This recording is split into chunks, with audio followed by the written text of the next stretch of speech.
เฮ็ดป้าอันนี้มันแห้วม้วน แห้วนี่เราก็เหี่ยวเนาะไปตัวนั้นนะก็ชอบอันนึงพอดีแหละไปฮอดอันนั้นกับแป้งบ่เดียวเร็วเลยล่ะเอามันชักไม่เดินทาง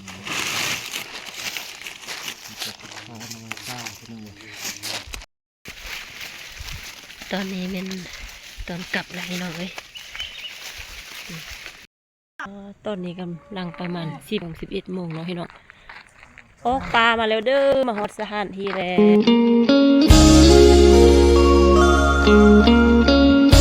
เดี๋ยวเฮ็ดพูดเลยเนาะเฮ็ดป้าอันนี้มันแห้วม้วน แห้วนี่เราก็เหี่ยวเนาะไปตัวนั้นนะก็ชอบอันนึงพอดีแหละไปฮอดอันนั้นกับแป้งบ่เดียวเร็วเลยล่ะโอเคได้คุณก็ให้เราแป้งคุณเดียวแล้วนี่เอาแล้วก็นึงแป้งอันนึงเนี่ยอีพอแป้งอันนึงเอาได้คนแป้งโอ้เนาะ1 2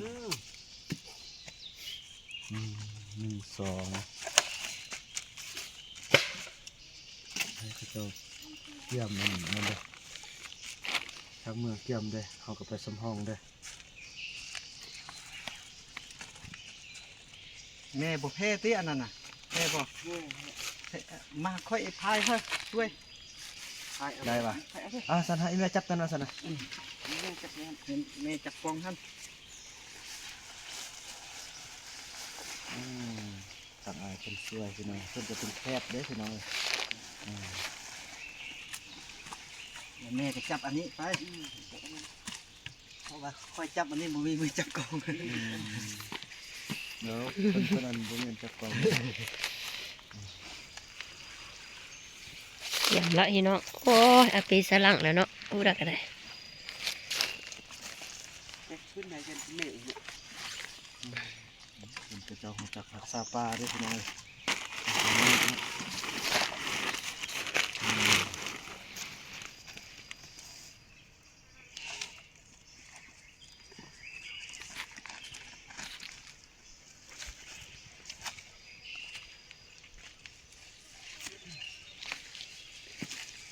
ไม่มันขวักโอ้เนี่ย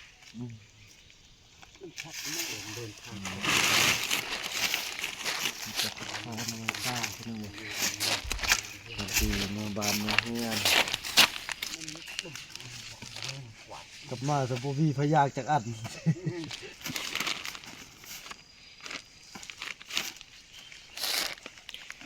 เกือบ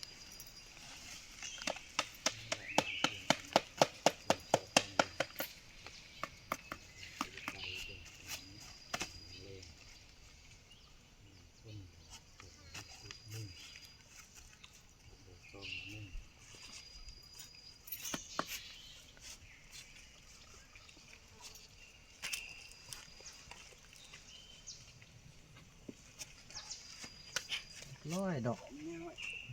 ไปเตรียมเดินทางกัน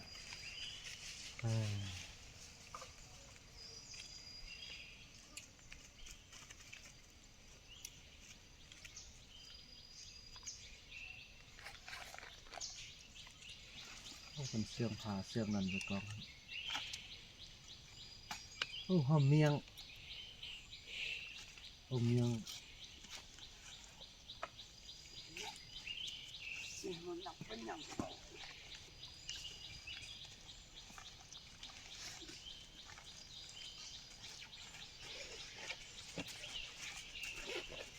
รียบร้อยเนาะวันนี้เนาะ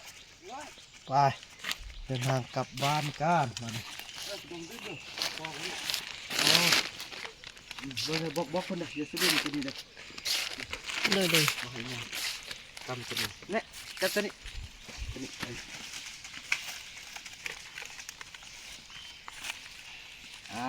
โธ่บาดนี้เดินทางกลับบ้านกันพี่น้องเอ้ย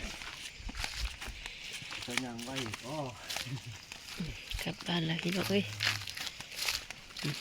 อันนี้ไงความสำเร็จเนาะที่ว่า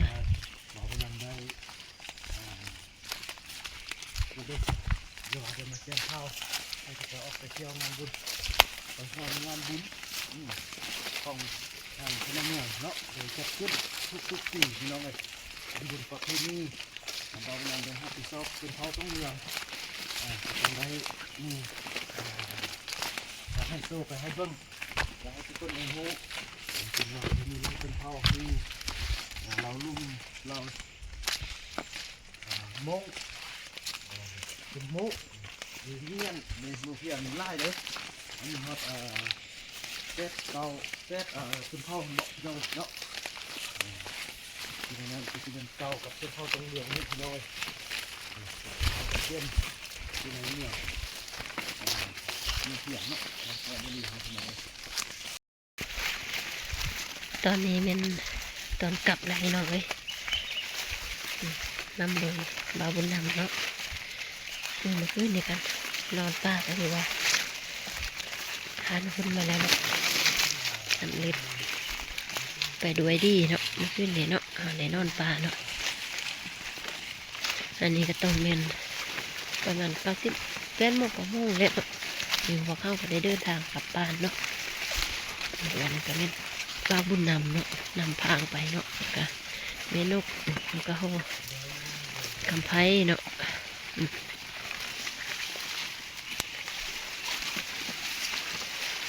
อันนี้ก็เรียนวิถีชีวิตเนาะการดำรงชีวิตของพี่น้องเขาต้องเลือกเนาะก็ต้องเลือกเนาะคนป่าเนาะของคนไทยเนาะเกิดหน้าหรือว่าในบ้านเนาะของเขาต้องเลือกเด้ออันนี้นะเด้อ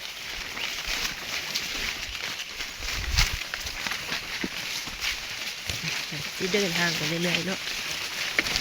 จนกว่าสิฮอดสถานที่ที่ว่าบ่าวบุญนันเนาะเลยจัดสรรไว้ให้เนาะมาดมเพิ่นออกไปให้แล้วเนาะผางขึ้นโคนขึ้นข้อนเลยเนาะ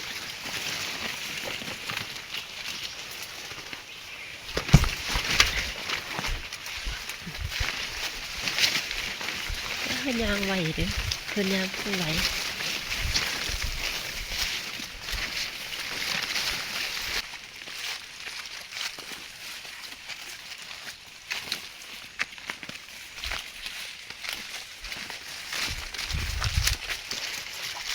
อันนี้ก็เป็น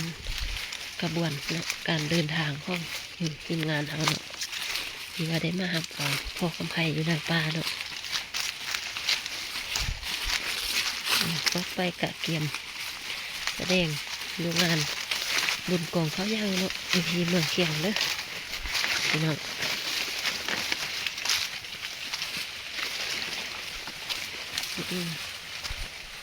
จะมีเป็นไม้ย่างปลากล้วยเนาะพี่น้องตอนนี้กำลังประมาณ11 โมงเนาะพี่น้อง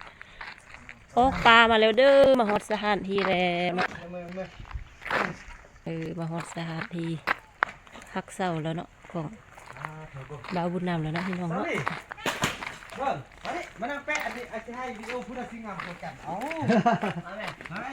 มาต้องพูดอย่าง